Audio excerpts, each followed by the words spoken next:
La cámara full frame más nueva de Sony es la Alpha 7 IV. Pertenece a la serie estándar, la gama de entrada full frame, pero que a la vez es la más equilibrada, siendo súper potente tanto para foto como para vídeo.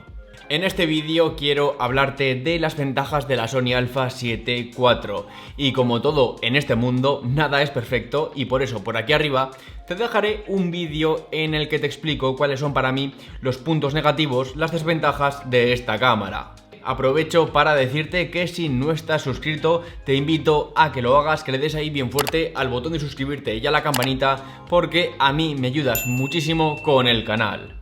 Yendo al grano con la Sony Alpha 7 IV, para mí el principal punto positivo, y aunque pueda resultar bastante obvio, luego lo voy a desarrollar un poco mejor, es la resolución. Con sus 33 megapíxeles se convierte en una cámara apta para prácticamente cualquier tipo de fotografía, incluso si vas a hacer grandes impresiones, permitiéndote hacer grandes recortes. Todo ello, como te explicaba en la review, sin verse perjudicada la gestión de la ISO. Es más, el ruido en la Alpha 7 IV ha mejorado respecto a la Alpha 7 III. Pero aquí lo importante, en vídeo la resolución también tiene una gran ventaja, ya que con la Sony Alpha 7 IV vamos a poder grabar vídeo en 4K, incluso en el modo Super 35mm, en el modo APS-C. Y sí, lo sé, el principal handicap en vídeo de la Alpha 7 IV es que no puede grabar en 4K a 60 FPS en full frame. Pero también es una ventaja, por ejemplo, frente a la Sony Alpha 7S III, que no puede grabar vídeo en 4K en APS-C.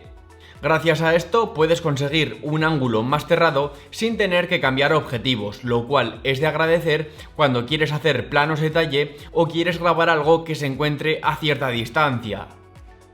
Y si seguimos hablando del vídeo, la calidad que consigue esta cámara es simplemente espectacular.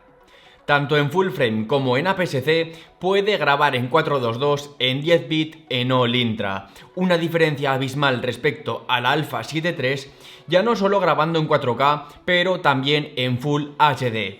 Ha mejorado tanto la calidad en esta resolución que realmente para la cámara lenta a 120 FPS, la mayor parte de los usuarios no van a echar de menos el 4K. Siguiente punto positivo, la ráfaga. Si bien es cierto que la velocidad de esta no se ha visto aumentada respecto a la Sony Alpha 7 III, porque seguimos teniendo 10 fotografías por segundo con el obturador mecánico, se ha mejorado tanto el buffer que prácticamente podemos hacer ráfagas infinitas. Aunque no llegue a las 20 fotografías por segundo del Alpha 9 o las 30 del Alpha 1, la Sony Alpha 7 IV aguanta muy bien las ráfagas, haciéndola magnífica, por ejemplo, para fotografía deportiva, costando mucho menos que sus hermanas. Cuarto punto, lo tenemos por aquí, y es precisamente el dial. Sony ha incorporado un nuevo dial en esta Alpha 7 IV, convirtiéndolo en un dial enormemente práctico.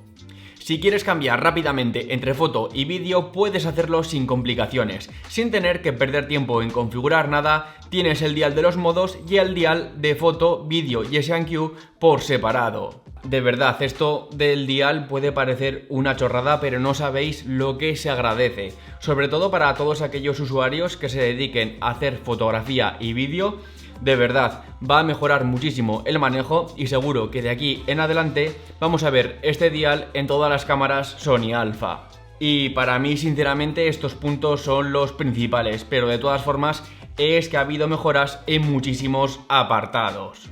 Mención especial para la pantalla, que si os soy sincero, más que una ventaja era algo obligatorio, porque antes en la Alpha 7 III teníamos una pantalla muy poco fiel que sobreexponía muchísimo. Esta pantalla es muy similar a la de la Alpha 7S III, puedes guiarte perfectamente para exponer y los colores son muy fieles. También el visor se ha mejorado, aunque no es tan impresionante como el de la Alpha 1 o la S3. En la práctica es un visor que funciona a la perfección, con una muy buena resolución y una calidad más que sobrada. En el software, en las funciones, hay nuevas mejoras que se han implementado por primera vez en la Sony Alpha 7 IV, como el Focus Map para ayudarnos con el enfoque y la eliminación del focus breathing, aunque solo es compatible con algunos objetivos. No voy a decirte lo contrario respecto a esta cámara, por supuesto que hay margen de mejora, pero la Sony Alpha 7 IV es una cámara súper potente. Por mi parte, nada más. Si te ha gustado este vídeo, pues dale un buen like, por supuesto dale ahí bien fuerte al botón de suscribirte y a la campanita. Yo soy Javi y nos vemos en la próxima.